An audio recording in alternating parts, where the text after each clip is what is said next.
M'aw bɛɛ lajɛlen fɔra aw bɛɛ ni yantuma bi an ye kibaruya dɔ mɛn kibaruya min n'an y'a mɛn bi a yɛrɛ k'a fɔ ko point G l'hôpital du point G a yɛrɛ k'a fɔ ko point G ko so dɔ jɔtɔla binna a binna an ko k'an bɛ binni to lawuli a ka taa point G a ka taa sɔnni sigi nin problème kan a ka taa tɛgɛ d'a kan k'a lajɛ k'a ɲini ka dɔn min kɛra point G an ka Benito ka émission lamɛn a ka reportage an k'o lamɛn an bɛ tila ka segin.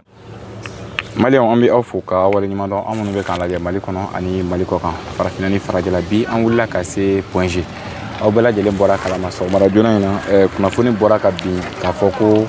gɛlɛya dɔw ye point G dɔgɔtɔrɔso kɔnɔna sɔrɔ donc an yɛrɛ wulila ka na lajɛ an y'a ye k'a fɔ ko so dɔ binnen don point G yan nɔ balimakɛ ni yantuma. Awa Ratlina. Awa. Somɔgɔw. Bien. Kɔri baasi tɛ yen. Alhamdulillah. I bɛ se k'i présenter an lajɛbagaw la. Ne tɔgɔ ye Gawusu Diallo. Ne ye point G surveillant général ye. Gawusu Diallo. Ale ye surveillant. O kɔrɔ b'a jira k'a fɔ dɔgɔtɔrɔso kɔlɔsili a lakɔnɔna lakɔlɔsili bɛ e ka bolo kan. D'accord. Bi an y'a ye k'a fɔ gɛlɛya dɔ ye point G kɔnɔna sɔrɔ. A kuma ye réseaux sociaux minɛ fan bɛɛ fɛ. I bɛ se k'a fɔ an ɲɛna gɛlɛya in yɛrɛ a nana cogo di yan?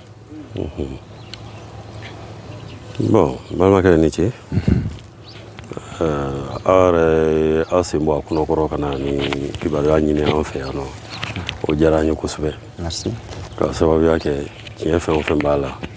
aw n'a bolo da o kisɛ kan a bɛ kɛ sababu ye jama fanba fana ka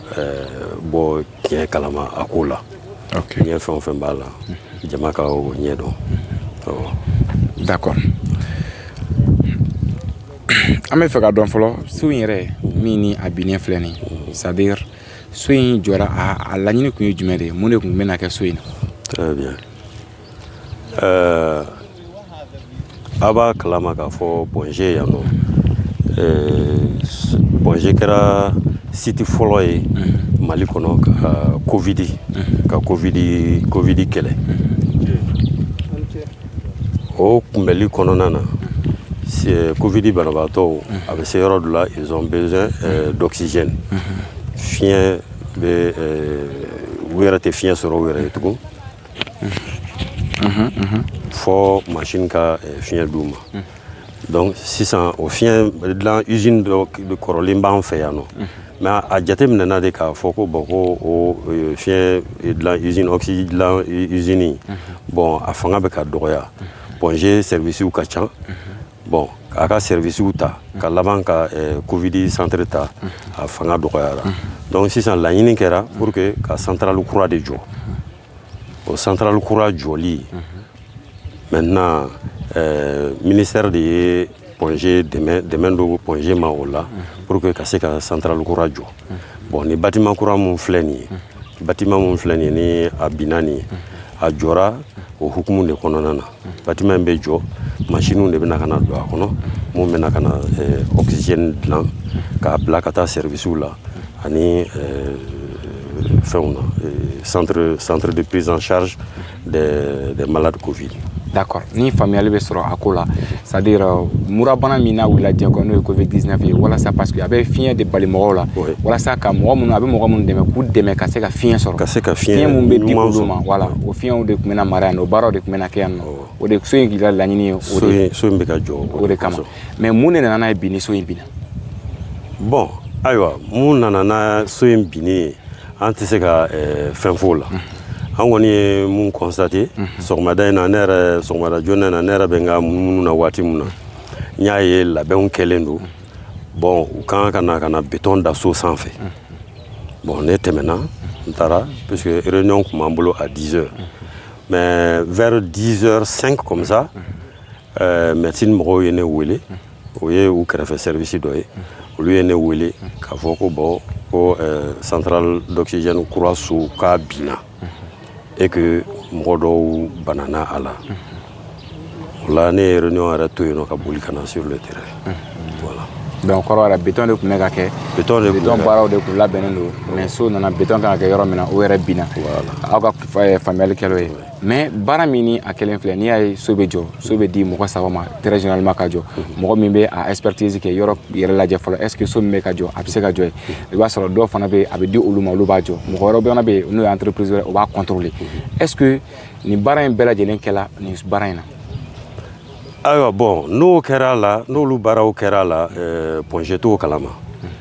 ka sababuya kɛ an bɛ mun kalama a ko la o de ye an ka laɲini sabatira sisan k'an ka yɔrɔ jiriw la bon fɛn bɛ se ka jɔ yɔrɔ mun na so in bɛ se ka jɔ yɔrɔ mun na ka machine bila a kɔnɔ baara ka daminɛ an ta kɛra la yɔrɔ jirali ye an nana an ye yɔrɔ jira kɔrɔlen kɛrɛfɛ comme a bɛɛ ye machine suguya kelen ye donc an ye yɔrɔ jira kɔrɔlen kɛrɛfɛ bon à dire que contrôle ou bien fɛn wɛrɛ ninnu bon projet kɔni tɛ fɛn kalama olu la voilà donc projet tɛ foyi kalama olu la fo n'a kɛla a y'a jɔ an ka fiɲɛso kɔrɔ kɛrɛfɛ le choix du site a banna donc a ye dugukolo dɔrɔn de yira a bɛ se ka jɔ yɔrɔ min a bɛ se ka jɔ yɔrɔ min na mais jɔn de ye o yɔrɔ tɔ ko tɔ baara kɛ o ko tɔ baara n bɛ se k'a fɔ hakili la o bɛ ministère ani DFM ni CPRIS ni ɲɔgɔn cɛ voilà donc ça fait o kɔrɔ b'a jira k'a fɔ projet n'a rien à voir avec ça non projet n'a rien à voir site jirali dɔrɔn de ye projet ka site jirali de ye projet ka fɛn y'a la rôle y'a la d'accord an ye yɔrɔ de jira an ɲinigara a ka yɔrɔ jira an na bon a bɛ se ka jɔ yɔrɔ mun na an ye yɔrɔ jira an ma hali o jagoyaw kan an kɔni ko a ka d'an ye a ka jɔ an ka centrale kɔrɔ kɛrɛfɛ sɔn kɛra o ma donc a jɔra yen nɔ a nafoloko dun a nafoloko projet tɛ dɔrɔmɛ kelen kalama la ministère de bɛ o bɛɛ financer ministère de bɛ a tɔ bɛɛ ye ministère ka ko ye a ta ye terrain yira dɔrɔn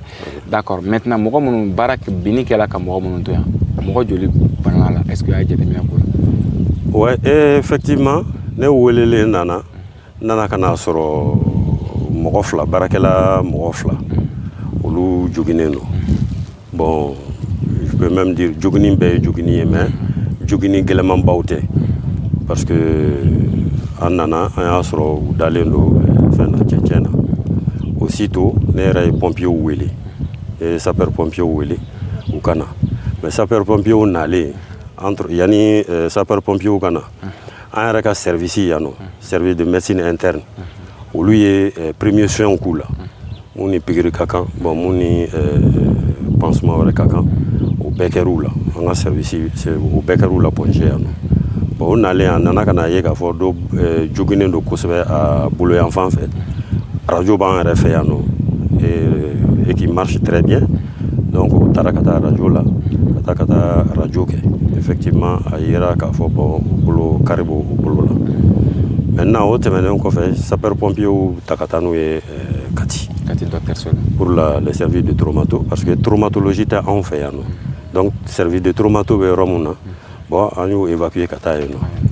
d'accord mais mɔgɔ ni ma to a la mɔgɔ ni ma to a la mɔgɔ ni ma to a la ne yɛrɛ nalen ka ɲininkali fɔlɔ kɛra est ce que mɔgɔ t'a jukɔrɔ le chef de manœuvre était là n y'a ale yɛrɛ de ɲininka est ce que i ka mɔgɔ éléments dafalen don wa k'ale ka éléments dafalen don ko mɔgɔ si t'a jukɔrɔ k'ale ka mɔgɔ si t'a jukɔrɔ d'accord donc mɔgɔ si ma to a jukɔrɔ mɔgɔ wɛrɛ ma bana mɔgɔ fila in kɔ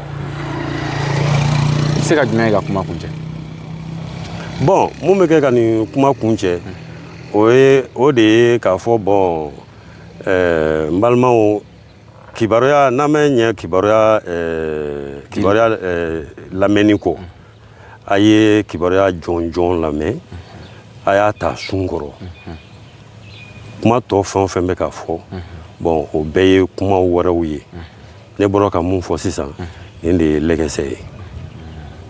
d'accord an b'i fo i ni ce Merci beaucoup Benito. Benito Ambi, faut conseiller pour ce reportage. Merci. Malheureusement, femme kan lajɛ, merci beaucoup et aw quand même. Assalamu alaikum. Soyibou Diako, chercheur indépendant naturopathe. On ka bara benendo conseil santé de ma ani ka farafin yiro fere. Donc conseil santé o ye kɛnɛya ladilikanw de ye. Parce que mɔgɔ bɛ se k'i yɛrɛ furakɛ ka sɔrɔ i ma fura yɛrɛ ta avec le conseil santé. Anw bɛ ba ko Jikɔrɔni golf la an ka pharmacopée bɛ yen an bɛ misiri wa min kɔfɛla la balontan terrain kɛrɛfɛ donc bi thème bɛ min kan a bɛ sisi de kan sisi parce que n bɛ se k'a fɔ bi thème yɛrɛ bɛ min kan a bɛ asthme de kan n'o ye sinzan ye sinzan parce que sinzan bɛ mɔgɔ caman na sisan bon sinzan a sɔrɔ cogo ka ca bon mɔgɔ dɔw bɛ yen malformation bɛ mɔgɔ dɔw la o sinzan bɛ se k'o sɔrɔ mais sinzan fanba yɛrɛ bɛ développer yɔrɔ min na o ye sisi ye donc an b'a fɔ mɔgɔw ye an k'an yɛrɛ janto sisi la wusulan an bɛ wusulan dɔn cogo min na o tɛ wusulan dɔn cogo ye wusulan donna c'est pour fumiguer parce que fɛn ɲɛnamaw de b'an ka so kɔnɔ dɔw ye insectes ni fɛn ɲɛnama wɛrɛw ye an tɛ se ka minnu ye araignées ni fɛn caman bɛ yen donc n'i ye so fumiguer a bɛ so kasa diya fana wusulan nɔfɛ a bɛ so kasa diya bon hali ni humidité bɛ so kɔnɔ particule dɔw de bɛ yen donc wusulan sisi ka ɲi nin bɛɛ ma mais anw bɛ wusulan sisi don cogo min k'a kɛ i n'a fɔ totodingɛ ka wusu hali i tɛ se ka respirer surtout ni muso jibagatɔ denkɛnin dalen don mais sisiba de bɛ yen den yɛrɛ tɛ se ka respirer den yɛrɛ bɛ se ka problème respiratoire développer depuis a fitinin denkɛnin donc an b'o fɔ mɔgɔw ye u k'o janto o la gazi fana an kana tobili kɛ so kɔnɔ an kana tobili kɛ so kɔnɔ ni tobili bɛ kɛ sisan hali ni bɛ appartement de la i bɛ tobili kɛ balcon na ou bien kɛnɛma kana gazi yɛrɛ sigi so kɔnɔ parce que dioxyde de carbone moto sisi mobili sisi mɔgɔ min bɛ sport kɛ sirada ninnu na vraiment c'est suicidaire an b'a fɔ mɔgɔw ye kana sport kɛ goudronda la parce que déjà an ka carburant yɛrɛ man ɲi c'est de très mauvaise qualité an ka carburant an bɛ tila k'o de respirer tuguni donc o b'an farisogo de asphyxier quoi a bɛ cellule de faga donc an b'a fɔ mɔgɔw ye an k'an yɛrɛ kɔlɔsi sisi la mais min yɛrɛ fana ka jugu ni nin bɛɛ ye tuguni ka to ka tasuma minɛ ni mana ye o kɔni o problème o ka jugu fo ka tɛmɛ o bɛ du bɛɛ kɔnɔ bi hali n'i t'a kɛrɛfɛ a bɛ se k'i ta yɔrɔ jan a sisi bɛ se ka taa fo yɔrɔ jan a b'i ta bon nin bɛɛ de bɛ na ni sinzan ye o dɛmɛ ko sinzan fura bɛ anw yɛrɛ fɛ an ka anti asthmatique a ka ɲi kosɛbɛ an ka anti asthmatique a bɛ an ka yɔrɔ la 1000 merveilles anw bɛ Bakɔ Jikɔrɔni golf la misiri wa min kɔfɛla la balontan terrain kɛrɛfɛ an ka numéro c'est le 79 94 22 98 o ye numéro fɔlɔ ye numéro filanan 68 68 30 31